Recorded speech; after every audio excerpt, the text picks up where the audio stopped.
લેક્ચરની અંદર વાત કરી હતી કે ભાઈ સામયિક શ્રેણી એટલે શું, સમય આધારિત કેવી રીતે આલેખ દોરવામાં આવે, શું એનું મહત્વ છે, આપણે પ્રોપરલી આલેખ દોર્યો હતો, આલેખ બાદ આપણે તેનું વિશ્લેષણ કર્યું હતું. આજે આપણે અર્થશાસ્ત્રની અંદર હવે એક સ્ટેપ આગળ એટલે કે ભાઈ આજે આપણે સ્તંભ આકૃતિનો અભ્યાસ કરવાનો છે. તો સૌથી પહેલા વિદ્યાર્થીઓ પેજ નંબર મેળવવાનો ખ્યાલ નથી કારણ કે હું તો ડાયરેક્ટ કહે છે મને આવડે છે લઈને લખી નાખું.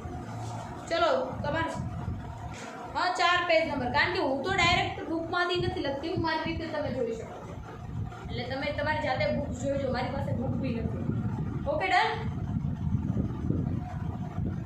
ચલો પેજ નંબર 4 એવો એક વિદ્યાર્થીની કમેન્ટ હતી તો પેજ નંબર 4 ખોલીને તમે જોઈ શકો છો. હવે આગળ આપણે કન્ટિન્યુ કરીએ. તો સૌથી પહેલા સ્તંભ આકૃતિ એટલે શું, મારે એકદમ સાદામાં સાદી લેંગ્વેજની અંદર એકદમ સાદામાં સાદી ભાષામાં કહેવું હોય તો સ્તંભ આલેખ એટલે શું. તો આપણે સ્તંભ આલેખ એટલે કે કોઈ એક, તમે વિદ્યાર્થીઓ ખાસ અર્થ ઉપર ધ્યાન આપજો. પછી અહીંયા નીચે હું તમને જ્યારે સ્તંભ આકૃતિ સાદી સ્તંભ આકૃતિ કહીશ ને તો સ્તંભ આલેખ અને સાદી સ્તંભ આકૃતિ વચ્ચે ડિફરન્સ તમને નહીં સમજાય. એટલે ખાસ અહીંયા દરેક ટોપિક ઉપર દરેક વિદ્યાર્થી બહુ વ્યવસ્થિત રીતે ધ્યાન આપશે. Okay done. ચલો આપણે કન્ટિન્યુ કરીએ. તો ભાઈ કોઈ એક આધાર એટલે કે ભાઈ કોઈ એક આધાર છે, એમાં આધાર એટલે શું લઈ શકીએ આપણે, સમયને આધાર તરીકે લઈ શકીએ. લાસ્ટ લેક્ચરની અંદર મેં આલેખ દોર્યો હતો, એમાં આલેખની અંદર અહીંયા ધ્યાન આપો આપણે. તો કે ભાઈ આલેખની અંદર આડી લીટી OX ઉપર આપણે સમયગાળો લખતા હતા કે ભાઈ 1951 1961 લખતા હતા. દર 10 વર્ષે વસ્તી ગણતરી થાય લખતા હતા. પછી વસ્તી ક્યાં લખતા હતા તો કે ભાઈ ઊભી આ સમયગાળો આડી ધરી ઉપર અને વસ્તી OY ધરી ઉપર લખતા હતા. તો એને શું કહેવાય, સમય ઈ શું થયો, આધાર. મેં તમને કીધું હતું કે આધાર એટલે શું, અચલ. આપણે વાત કરી હતી ને કે OX ધરી એટલે કે આડી ધરી. વાત થઈ હતી કે આડી ધરી પર કઈ વસ્તુ દર્શાવવામાં આવશે, તો આડી ધરી ઉપર એવી વસ્તુ દર્શાવવામાં આવશે કે જે વસ્તુને આપણે ફેરફાર કરી શકીએ ને. એટલે જ મેં તમને કીધું હતું કે આડી ધરી ઉપર કેવી વસ્તુઓ દર્શાવાય, તો કે ભાઈ આડી ધરી ઉપર અચલ રાશિ દર્શાવાય. અચલ એટલે કે જેમાં ફેરફાર થઈ શકે નહીં, જેમ કે સમયગાળામાં ફેરફાર થઈ શકે નહીં. 1951 નું વર્ષ 1951 નું વર્ષ, એમાં 1951 ને કે 2 વર્ષ આવે નહીં. જેમ કે 2020 ફરથી આવે નહીં, કારણ કે 2020 ના વર્ષમાં ફેરફાર ન થઈ શકે, પરંતુ 2020 ના વસ્તીમાં ફેરફાર થઈ શકે. અહીંયા શબ્દો પર ભાર આપું છું, વિદ્યાર્થીઓ ધ્યાન રાખજો કે 2020 માં ફેરફાર થઈ શકે નહીં, પરંતુ 2020 ની વસ્તીમાં ફેરફાર થઈ શકે. તો અહીંયા વર્ષ રહ્યું ને એ શું છે, અચલ રાશિ છે, જ્યારે વસ્તી એ ચલ રાશિ છે. તફાવત સમજાય છે વિદ્યાર્થીઓ? ચલો મને કમેન્ટ આપો, રિપ્લાય આપો, આન્સર ડિફરન્સ સમજાણો? Okay done. તો હવે હું તમને આ સમજાશે. હા બસ ચલો તમે બી સાંભળો છો. એક વ્યક્તિ રિપ્લાય આપી દે એટલે હું કહું ને કે હા આવી ગયો એટલે સ્ટોપ થઈ જજો, કારણ કે આપણે ટાઈમ નહીં બગાડીએ. બરાબર, આપણે ટાઈમની બહુ લિમિટ છે. સમય આધારિત તમને સમજાઈ ગયું. હવે તો સ્થળ એટલે કેવી રીતે, જ્યારે તમે બહુ ખાસ એવું સમજાશો કે એક દેશની બીજા દેશ સાથે સરખામણી કરવાની હોય, એમાં પણ સ્તંભ આલેખ વપરાય. કેવી રીતે, તો કે ભાઈ આપણે ભારત દેશની જાપાન સાથે, અમેરિકા સાથે, કેન્યા સાથે, કેનેડા સાથે, ચીન સાથે, ઓસ્ટ્રેલિયા સાથે, આવા વિવિધ દેશો સાથે સરખામણી કરવાની હોય તેમાં શું વપરાય, સ્થળ આવી ગયું. તો આપણે દેશને પણ આપણે શું લઈ શકીએ, આધાર તરીકે લઈ શકીએ છીએ. પછી પ્રદેશ એટલે શું, રાજ્યો. જેમ કે મેં તમને લાસ્ટ લેક્ચરની અંદર જ સમજાવ્યું હતું, રાજ્યો વચ્ચે પણ સરખામણી થાય. એમાં મેં લાસ્ટ લેક્ચરની અંદર સરખામણી કરી હતી, જો કોઈને લેક્ચર યાદ હોય તો, કે ભાઈ ગુજરાત અને કેરલાની શિક્ષણની આપણે સરખામણી કરી હતી. યાદ છે વિદ્યાર્થીઓ? તો જે પ્રદેશ વચ્ચે, એટલે તમે જો અહીંયા જે પણ મેં લખ્યું છે, સમય લખ્યું છે, સ્થળ લખ્યું છે, પ્રદેશ લખ્યું છે, આ ત્રણે કેવું છે, અચલ છે, જેમાં ફેરફાર થઈ શકે નહીં. અમેરિકા દેશ જ છે, એ કંઈ ફેરફાર થઈ શકે નહીં. ભારત દેશ જ છે. કેરલા રાજ્ય જ છે, તો એમાં ફેરફાર થઈ શકતો નથી. જેમાં ફેરફાર ન થઈ શકે એ શું છે,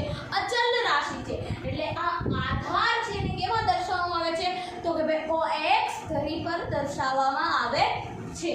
તો કે હવે તમે વિદ્યાર્થીઓ ધ્યાન રાખજો. એટલે એક એક વ્યક્તિનો જો તમને હું વ્યાખ્યા કટ કરીને સમજાવું છું, મીનિંગના કટકા કરીને સમજાવું, તમારે અહીંયા વ્યાખ્યા ગોખવાની નથી, તમારે એને સમજવાની છે.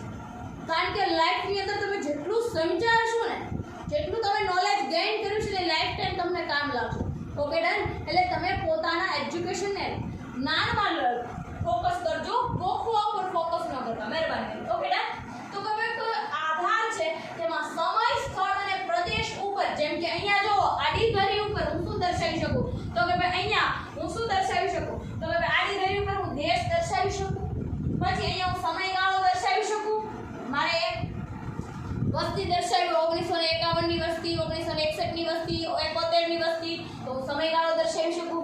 મારે ભારત દેશની અંદર કેવી ટેકનોલોજી છે, અન્ય દેશની ટેકનોલોજી સાથે સરખામણી કરવી હોય તો તમામ દેશો કેવી ઉપર આવશે, આડી ધરી ઉપર આવશે. પછી મારે અન્ય રાજ્યો સાથે સરખામણી કરવી હોય, કેરલા છે, પંજાબ છે, યુપી છે, બિહાર છે, એવા રાજ્યોની સરખામણી કરવી હોય તો પ્રદેશો ક્યાં આવે, અહીંયા જ આવે. એટલે આ શું બની ગયો, આધાર બની ગયો. એક ધરી. તો કે જો કીધું છે કે કોઈ એક આધાર પર કોઈ ચલનું મૂલ્ય દર્શાવતી આકૃતિને શું કહેવામાં આવે છે, મૂલ્ય દર્શાવતી આકૃતિને સ્તંભ આલેખ કહેવામાં આવે છે. હવે તમને પ્રશ્ન થાય કે મેડમ આધાર તો સમજાઈ ગયું, પણ મૂલ્ય એટલે શું? તો મૂલ્ય એટલે તો કે ભાઈ કોઈ એક ચલનું, દરેક ચલનું મૂલ્ય દર્શાવતી આકૃતિને શું કહેવામાં આવે છે? અહીંયા શું આવશે? દરેક ચલનું મૂલ્ય દર્શાવતી આકૃતિને શું કહેવામાં આવે છે? સ્તંભ આકૃતિ કહેવામાં આવે છે. ઉદાહરણ તરીકે શું લઈ શકાય? તો કે ભાઈ આપણે ઉદાહરણ તરીકે લઈ શકીએ ગરીબી. તો કે ભાઈ જો સમયગાળો હું તમને કહું કે ભાઈ 2001 ની અંદર 2001 એ શું થયું? અચલ થયું. પરંતુ 2001 ની ગરીબી શું થયું? ચલ થયું. એટલે આપણે જો જુદા જુદા સમયે ધ્યાન રાખો. અહીંયા તો કે ભાઈ ગરીબી એ શું છે? ચલ છે. જો અહીંયા અટેન્શન એવરીબડી, જો હું અહીંયા ગરીબી કહું છું ને તો એ એક ચલ છે. પરંતુ જો હું શબ્દ ફેરવી નાખું કે ગ્રામીણ ગરીબી અને શહેરી ગરીબી, શું પડી ગયા? બે પાટા પડી ગયા. મારે ગ્રામીણની પણ ગરીબી જોઈ છે અને શહેરની પણ ગરીબી જોઈ છે. જો એ બંને વચ્ચે તફાવત હોય ને તો એ શું ગણાશે? પાસેની સ્તંભ આકૃતિ ગણાશે. કારણ કે મેં તમને માહિતી કેટલા? બે પ્રકારની આપી. ચલ કેટલા છે? બે ચલ છે. જો બે ચલ હોય તો પાસેની સ્તંભ આકૃતિ આવે. એટલે કીધું કે દરેક ચલનું મૂલ્ય દર્શાવતી આકૃતિને શું કહેવામાં આવે છે? સ્તંભ આકૃતિ કહેવામાં આવે છે. ઉદાહરણ તરીકે મેં અહીંયા દેશ લીધો, અમેરિકા, ભારત, જાપાન, ઓસ્ટ્રેલિયા. આધાર તરીકે મેં OX ધરીમાં લીધું, પરંતુ તે દેશની અંદર જે ટેકનોલોજી છે એ ક્યાં દર્શાવીશ? OX ધરી ઉપર. તો એ દેશની ટેકનોલોજી મારા માટે શું થઈ ગયું? ચલ થઈ ગયું. એ દેશની હવે ઉદાહરણ તરીકે મારે ભારત દેશની આવકને અન્ય દેશના લોકો સાથે, અન્ય દેશ સાથે આવકની સરખામણી કરવી હોય તો બધા દેશો કેની ઉપર આવે? OX ધરી ઉપર. પરંતુ રાષ્ટ્રીય આવક એ આપણો શું થઈ ગયો? ચલ. તો એ ચલ ક્યાં આવે? Y ધરી ઉપર. એટલે શું કીધું કે આલેખમાં કોઈ એક આધાર પર, આધાર એટલે સમય, સ્થળ અને પ્રદેશ પર કોઈ ચલનું મૂલ્ય દર્શાવતી આકૃતિને શું કહેવામાં આવે છે? સ્તંભ આકૃતિ કહેવામાં આવે છે. ચલો સ્તંભ આકૃતિમાં કોઈ ક્વેશ્ચન છે? ચલો ફટાફટ કમેન્ટ કરો.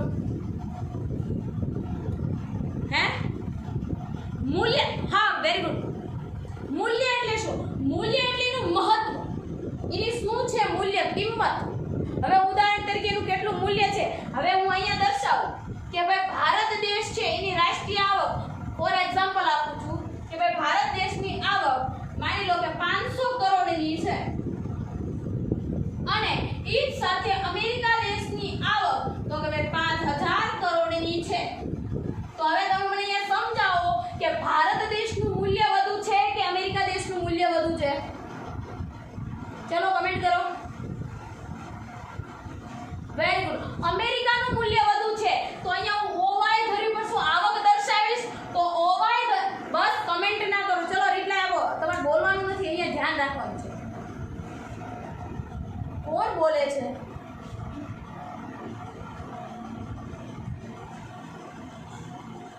ચલો અહીંયા વિદ્યાર્થીઓ ધ્યાન આપો. તમને આધાર સમજાઈ ગયો?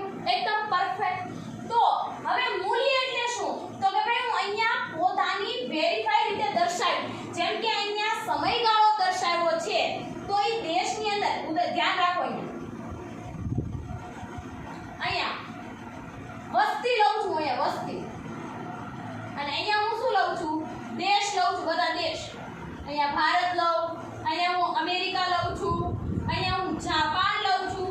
તો હવે ધ્યાન રાખજો અહીંયા તો કે ભારત દેશની વસ્તી કેટલી છે અત્યારે હાલમાં કરંટમાં?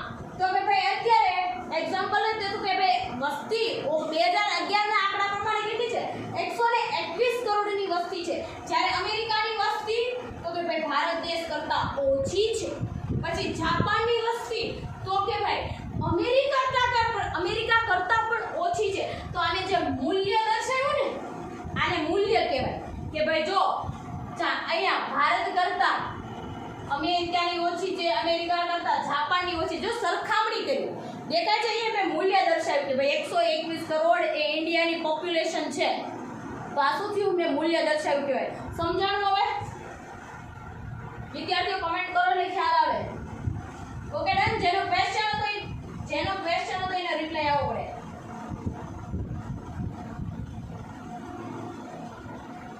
તમારે ક્વેશ્ચન થાય તો એની ટાઈમ પૂછી લેવાના. હું અહીંયા રિપ્લાય આપવા માટે તમને છું એટલે તમે મને અહીંયા પૂછી લો તો મને ક્વેશ્ચન પૂછો ને એટલું મને વધુ ગમશે. કારણ કે એક બહુ મસ્ત વાક્ય મેં વાંચ્યું હતું કે જ્યારે તમે ક્વેશ્ચન પૂછો ને ત્યારે એનો મિનિંગ એ છે કે તમે સમજો. જ્યારે ક્વેશ્ચન જ નથી પૂછતા એનો મિનિંગ એ છે કે તમે સૂતા. એટલે જાગૃત અવસ્થામાં રહેજો. જેટલી અવર તમે જાગૃત અવસ્થામાં રહેશો એટલું તમારું નોલેજ મજા આવશે. અંતર આપણે તમને મજા આવે ને એવી રીતે ભણશું. Okay done. ચલો આગળ કન્ટિન્યુ કરીએ.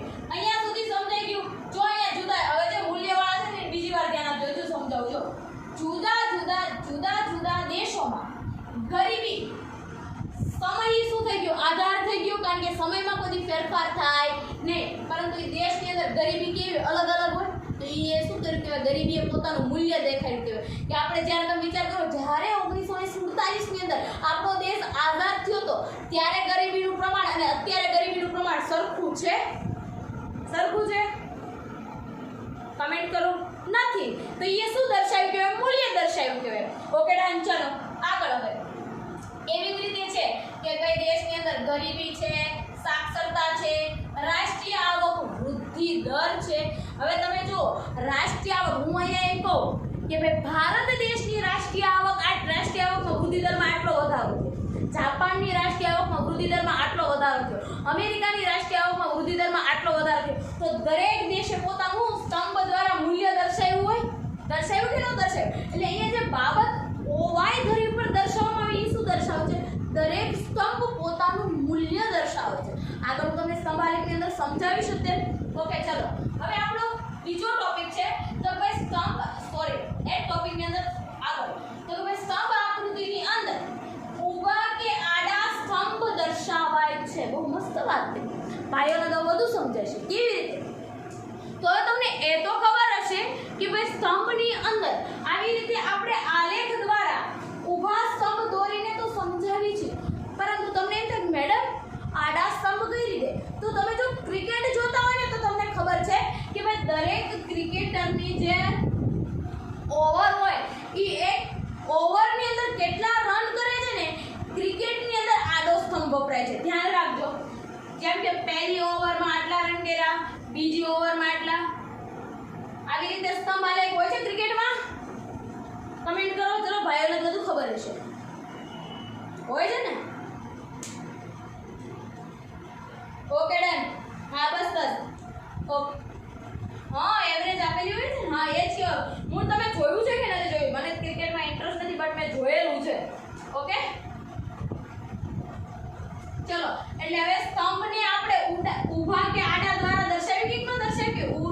ઊભા સ્તંભ પણ હોય છે અને આડા સ્તંભ પણ હોય છે. એટલે પહેલી રીત યાદ રહી ગઈ કે સ્તંભ આકૃતિ ઊભા કે આડા સ્તંભ દોરીને દર્શાવાય છે. બીજું તો કે ભાઈ દરેક વિભાગ કે સમય માટે એક જુદો સ્તંભ દર્શાવાય છે. બહુ સરસ વાત કરી. કેવી રીતે? તો કે ભાઈ જો આપણે વાત કરી હતી કે નથી કરી હમણે કે દરેક સ્તંભ હમણે જે પૂછ્યું હતું ક્વેશ્ચન ધ્યાન રાખજો. મૂલ્ય ઉપર વાત થઈ ત્યારે મેં બહુ મસ્ત તમને સમજાવ્યું કે દરેક સ્તંભ પોતાનું અલગ મૂલ્ય દર્શાવે છે. શું કીધું? કે અહીંયા જુદો સ્તંભ દર્શાવવામાં આવે છે. હવે જો અહીંયા આપણે ઈઝી ટોપિકમાં આગળ વધીએ, વસ્તીના ટોપિકમાં અહીંયા આપણે લીધું હતું ને ભારત, અમેરિકા એન્ડ જાપાન. હવે હું અહીંયા લઉં છું તો કે ભાઈ અહીંયા OY ધરી ઉપર વસ્તી છે, અહીંયા દેશ છે. ઓકે, તો કે ભાઈ હવે અહીંયા તો હું શું કહે તો કે ભાઈ અહીંયા ભારતની વસ્તી 121 કરોડની હોય. તો હવે આ એકને એક સ્તંભની અંદર હું ભારત, અમેરિકા અને જાપાન ત્રણેયનું એક સ્તંભની અંદર દર્શાવી દઉં તો હાલે? ચાલશે? કમેન્ટ કરો. નો ચાલે. મારે જો દરેક બસ દરેક સ્તંભ દરેક માટે અલગ અલગ સ્તંભ દોરવો પડે. દરેક માહિતી માટે અલગ સ્તંભ હોય. જેમ કે ભારત માટે કેવો છે તો ભાઈ 121 કરોડની વસ્તી છે તો અલગ સ્તંભ છે. પછી અમેરિકાની વસ્તી જેટલી હોય એની માટે અમેરિકાનો સ્તંભ પણ અલગ કરવો પડે. જાપાનની વસ્તી પ્રમાણે જાપાનનો પણ સ્તંભ અલગ કરવો પડે. એટલે દરેક માહિતી પ્રમાણે શું કરવામાં આવે છે? જુદો જુદો સ્તંભ દોરવામાં આવે છે. કોન્સેપ્ટ ક્લિયર થાય છે તમારો વિદ્યાર્થીઓ? Okay done. ચલો આગળ વધીએ. ચલો અહીં તમે છે ને વિદ્યાર્થીઓ ખોટું ન લગાડતા, હા હા ન કરો, વ્યવસ્થિત ન લગાડ. કારણ કે એજ્યુકેટેડ અને નોન એજ્યુકેટેડ વચ્ચે કાંઈક તો ડિફરન્સ હોવો જોઈએ ને. ભણેલા વ્યક્તિઓ અને અભણ વ્યક્તિઓ વચ્ચે યસ કહો છો એટલે મને સમજાઈ જશે. Okay done. એટલે તમે મેક શ્યોર પ્લીઝ હવે આગળ ધ્યાન રાખજો. Okay done. ચલો હવે આપણે જે સ્તંભ આકૃતિ હતી એ સ્તંભ આકૃતિના પણ પ્રકાર પડે છે. મેં તમને જ્યારે આકૃતિના પ્રકાર સમજાય ત્યારે મેં વાત કરી હતી કે ભાઈ જ્યારે 2018 ની અંદર ક્વેશ્ચન પૂછાણો હતો કે આકૃતિના પ્રકાર જણાવો અને વિદ્યાર્થીઓ સ્તંભ આકૃતિ જો સાદી સ્તંભ આકૃતિના સ્તંભ આલેખના પ્રકાર લખીને આવ્યા હતા અને પૂરા 2 માર્ક્સ નહોતા મળ્યા. આવે ને વિકર્ણ આકૃતિ આવે, સામયિક શ્રેણી આવે, પછી આ તો આવે તે કે ભાઈ સાદી સ્તંભ આકૃતિ, પાસેની સ્તંભ આકૃતિ, વિભાજિત સ્તંભ આકૃતિ આવે, પછી વર્તુળ આલેખ આવે, વૃત્તાંશ આલેખ આવે. આ બધું દર્શાવવું પડે તો પૂરા માર્ક્સ મળે. તો હવે સ્તંભ આલેખના પ્રકાર જોઈએ તો કયા છે? 3 છે.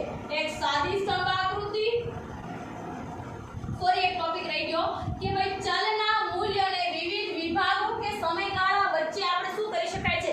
સરખામણી કરી શકાય છે. Very good. બહુ મસ્ત બાબત કીધી કે જો આપણે અહીંયા દરેકનો પહેલા આપણે દરેક અલગ અલગ સ્તંભ દોર્યા છે. એ સ્તંભ વચ્ચે આપણે શું કરી શકીએ છે? સરખામણી કરી શકાય. તમે હવે આલેખ જો, તમારે ખાલી માત્ર આલેખ જોવાનો છે. હવે આલેખ ઉપરથી તમે સરખામણી કરી શકો કે ન કરી શકો? હવે આ હું તમને એક નોર્મલ બેઝિક ક્વેશ્ચન પૂછું છું કે આ સ્તંભ પરથી કયા દેશની વસ્તી સૌથી વધુ છે? ચલો કમેન્ટ કરો તમે મને. Very good, very good. અને સૌથી ઓછી વસ્તી કેની છે? Very good. તમે તો સરખામણી કરી કે ન કરી? 3 દેશો વચ્ચે સરખામણી તમે જ કરી કે ન કરી કે ભાઈ ભારત દેશની ભારત દેશની વસ્તી કેવી છે? સૌથી વધુ છે. જ્યારે જાપાન દેશની વસ્તી કેવી છે? ઓછી છે. આ આપણે શું કરી કહેવાય? સરખામણી કરી કહેવાય કે ન કરી કહેવાય? એટલે શું કહેવા માંગે છે? ચલના મૂલ્યને આધારે, મૂલ્ય આ શું દર્શાવે છે? સ્તંભ દર્શાવે છે. જો હજુ એક સ્તંભ આલેખની અંદર વાત રહી ગઈ, હજુ હું આગળ સમજાવીશ કે સ્તંભ આલેખ હોય ને, સ્તંભ આલેખમાં શું હોય કે ભાઈ સ્તંભની અહીંયા મારી પાસે ગ્રાફ પેપર નથી એટલે ધ્યાન રાખજો કમેન્ટ કરવામાં. તમે કહો મેડમ તમારો સ્તંભ ક્યાં વ્યવસ્થિત છે? મારી પાસે ગ્રાફ પેપર નથી. તમારી પાસે પરફેક્ટ ગ્રાફ પેપર હોય એટલે એકદમ તમે ક્લીન અને સ્પષ્ટ દોરી શકો. Okay done. તો કે ભાઈ જો હવે ખાસ આ બાબત ધ્યાન રાખજો. જો પેપરની અંદર સ્તંભ આલેખ વિશે માહિતી માંગી હોય અને આ લીટી લખો ને એટલે પેપર સેટરને એમ હોય આને આ વિશે નોલેજ છે એટલે માર્ક્સ પૂરા મળે. કેવી રીતે? તો કે ભાઈ સ્તંભ આલેખની અંદર પહોળાઈ કેવી હોય છે? સમાન હોય છે, પરંતુ તેની ઊંચાઈ ચલનું મૂલ્ય દર્શાવતી હોવાથી કેવી હોય છે? જુદી જુદી હોય છે. તમે જુઓ અહીંયા મેં ધ્યાન આપો અહીંયા તો કે ભાઈ સૌથી પહેલા ભારતનો સ્તંભ દોરતી પહેલા મેં જગ્યા રાખી છે. પછી ભારત પછી અમેરિકાનો સ્તંભ દોરતી પછી એક સ્પેસ છોડી છે. અમેરિકાનો સ્તંભ દોરતી પછી એક સ્પેસ છોડી છે. પછી જાપાનનો સ્તંભ દોર્યો છે. તો આ બે જો પહોળાઈ કેવી છે? સમાન છે, પરંતુ ભારત, અમેરિકા અને જાપાનની ઊંચાઈ સમાન છે? કમેન્ટ કરો. ઊંચાઈ સમાન નથી. બસ શા માટે? તો કે ભાઈ ઊંચાઈ સરખી નથી એનું એકમાત્ર કારણ છે કારણ કે સ્તંભની પહોળાઈ સરખી હોય, સ્તંભની ઊંચાઈ તેનું મૂલ્ય દર્શાવતી હોતી કેવી હોય છે? જુદી જુદી હોય છે. Clear funda? Okay done. ચલો હવે તો ભાઈ હવે સ્તંભ આલેખની અંદર જો ભાઈ તમે જો આજકાલમાં તો તમે 12th માં આવ્યા હોય, અમે બી વિદ્યાર્થી કાળ અમારો પૂરો કરેલો છે એટલે અમે વિદ્યાર્થીની અવસ્થાને બહુ સારી રીતે સમજી શકીએ. હજુ એમ તો ન કહેવાય કે વિદ્યાર્થી નથી, અમે બી છે, કારણ કે હું ખુદ ગવર્મેન્ટનું રીડિંગ કરું છું એટલે એમ તો ન કહેવાય તમે આમ યસ આમ લાંબુ કહો ને ન સારું લાગે, કારણ કે તમારા વર્તન ઉપરથી તમારા કેવા સંસ્કારોની ખ્યાલ પડે, તમારી બોલી ચાલુ હોય. બસ શોર્ટ એન્ડ સ્વીટ યસ બોલો તો યસ એમ લાંબુ ન કહેવાય, બરાબર? એટલે તમે જે બી બોલતા હોય આવું સમજી જજો. Okay done. અને ખોટું તો ના જ લાગવું જોઈએ. ચલો સારા સંસ્કાર તમને મળશે. હવે સાદી સ્તંભ આકૃતિ જો, હવે સ્તંભ આલેખના પ્રકાર કહું છું કેવી: સાદી સ્તંભ આકૃતિ, પાસેની સ્તંભ આકૃતિ અને વિભાજિત સ્તંભ આકૃતિ. Attention everybody. તમને જો 1 મિનિટની અંદર તમારા ત્રણેય વચ્ચેનો તફાવત કહી દઉં. કેવી રીતે? જો હું જ્યારે એમ કહું ને, જો એક એક્ઝામ્પલ આપું તમને, બહુ એક્ઝામ્પલમાં બહુ ઇન્ટરેસ્ટ. જ્યારે હું બાલાજી વેફરની અંદર, આપણે કંપની લઈએ બાલાજી વેફરની અંદર જ્યારે હું એમ કહું કે ભાઈ બાલાજીની અંદર બટેકાની જે વેફર છે, પોટેટોઝ વેફર્સ, એનું ભારતની અંદર કેટલું વેચાણ થાય છે, મારે એવો આલેખ દોરવો હોય તો મારે કેવો આવશે? માત્ર ને માત્ર સ્તંભ આકૃતિ આવશે. શું આવશે? માત્ર ને માત્ર સ્તંભ આકૃતિ આવે. પરંતુ હવે ક્વેશ્ચન બદલાઈ છે. જો બટેકાની વેફર એટલે એક જ પ્રકારની માહિતી થઈ ન ગઈ એટલે શું આવશે? સ્તંભ આલેખ આવશે. પરંતુ હવે હું એમ કહું છું, બાલાજી વેફર્સ વાળા એમ કહે છે કે ભાઈ હવે અમારે ઇન્ડિયાની અંદર બટેકા અને ટમેટા બંને વેફરનું કેવી રીતે વેચાણ થાય છે એ જાણવું છે. તો માહિતી કેવી થઈ? વધી ગઈ કે ન વધી ગઈ? ચલો કમેન્ટ કરો. વધી ગઈ કે ન વધી ગઈ? કેટલી થઈ ગઈ? 2. ઓકે બસ તમને મજા આવે છે ને સમજવા? સમજાય છે ને? હાલો. Okay done. ચલો તો હવે હું મારી માહિતી કેવી વધી ગઈ? બટેકાની વેફર અને ટમેટા. હા બોલો કોનો મેડમ? આ પરથી સમજાવું. ચલો અહીંયા હું એમ કહું, હા હે બટેકાની વેફર. અહીંયા બટેકાની વેફર કેવી? એક પ્રકારની માહિતી છે તો શું આવે? સાદી સ્તંભ આકૃતિ આવે. આ હું સાદી ભાષામાં સમજાવું છું. હમણાં હું તમને ઇકોનોમિક્સની લેંગ્વેજમાં બી સમજાવું છું, બંને રીતે સમજાવું છું, જેને જે રીતે યાદ રહે. પરંતુ હું તમને જો આવું કંઈક એક્ઝામ્પલ આપું ને, કારણ કે બધા વેફર નોર્મલી રૂટીન લાઈફની અંદર ખાતા હોય એટલે એમને વ્યવસ્થિત રીતે યાદ હોય, એટલા માટે કહું છું. ચલો હવે જો માત્ર બટેકાની વેફર્સ કહું તો કેવો આલેખ આવે? સ્તંભ આલેખ આવે. કારણ કે મારી પાસે માહિતી કેવી છે? ખાલી મારી પાસે બટેકાની એક જ વેફર છે તો આલેખનો સ્તંભ કેવો આવે? એક જ આવે કે ન આવે? તો જ્યારે એક જ પ્રકારની માહિતી આપેલી હોય ત્યારે શું આવે છે? સ્તંભ આલેખ આવે છે. પરંતુ હવે હું તમને એમ કહું કે ઇન્ડિયાની અંદર બટેકા અને ટમેટાની વેફર્સનું કેવું વેચાણ છે એવું મારે જાણવું હોય તો માહિતી કેવી થઈ ગઈ? એક કરતાં વધુ થઈ ગઈ. બટેકાની વેફર્સ અને ટમેટાની વેફર માહિતી કેટલા પ્રકારની થઈ? 2 પ્રકારની. માહિતી વધી ગઈ તો અહીંયા સ્તંભ આલેખ નું આવે. શું આવે? પાસેની સ્તંભ આકૃતિ. જ્યારે માહિતી 2 પ્રકારની આપેલી હોય એક કરતાં વધુ ત્યારે શું આવે? પાસેની સ્તંભ આકૃતિ આવે. સમજાઈ ગયું? હવે ત્રીજું, હવે આમાં જો મેં તમને સમજાવું તો જો સ્તંભ આકૃતિની અંદર શું, જેમ કે વસ્તીની ગણતરી કરતા હોય તો 1951 ની વસ્તી, 1961 ની વસ્તી, 1971 ની વસ્તી, એવા માટે વસ્તીનો સ્તંભ હોય ત્યારે શું આવે? સાદી સ્તંભ આકૃતિ આવે. પરંતુ હવે ધ્યાન આપો વિદ્યાર્થીઓ, હવે પાસેની સ્તંભ આકૃતિ ક્યારે આવે? તો હું એમ કહું કે ભાઈ ભારત દેશની અંદર ગરીબી શું છે ત્યારે શું આવે? ખાલી મેં એમ કીધું ગરીબ કેટલા હોય ને એટલું તમારે જાણવાનું, તો શું આવે? સ્તંભ આલેખ આવે.